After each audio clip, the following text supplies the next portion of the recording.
SS digital recording studio Hanspura.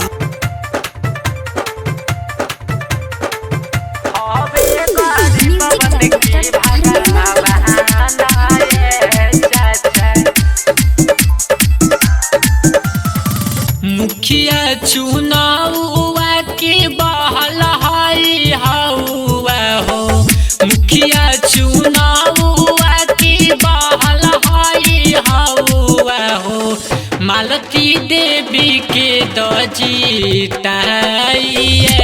चाची, मालती देवी के दजीताइए चाचा। इंटर पंचायत के हाथिनु मालती देवी, इंटर पंचायत के हाथिनु मालती देवी। इनके पर दी है ध्यान गे दीदी, हवन गरीबवन के भगवान गे दीदी।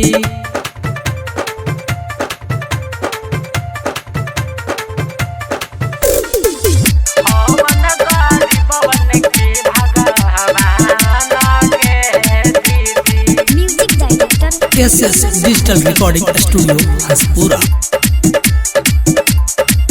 गाँव नगर नाली गली सब बनावाई है हो, गाँव नगर नाली गली सब बनावाई है हो। दीहे पंचायत चमकाई गे दीदी, कड़ी है पंचायत में विकास भैया।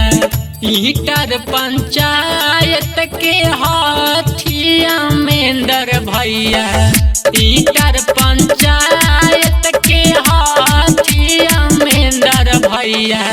इनके पर दी है ध्यान गे चाची, हवे गरीबवन की भगवान ये चाचा।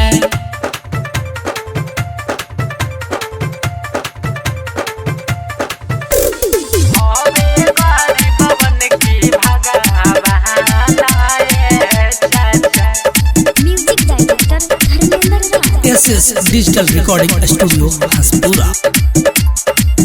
गली गली घूमा हाथी भैया मेंदर भैया, गली गली घूमा हाथी भैया मेंदर भैया। मालती देवी के दे जीताई गे चाची, मुखिया दे अब की बनाई गे भावजी।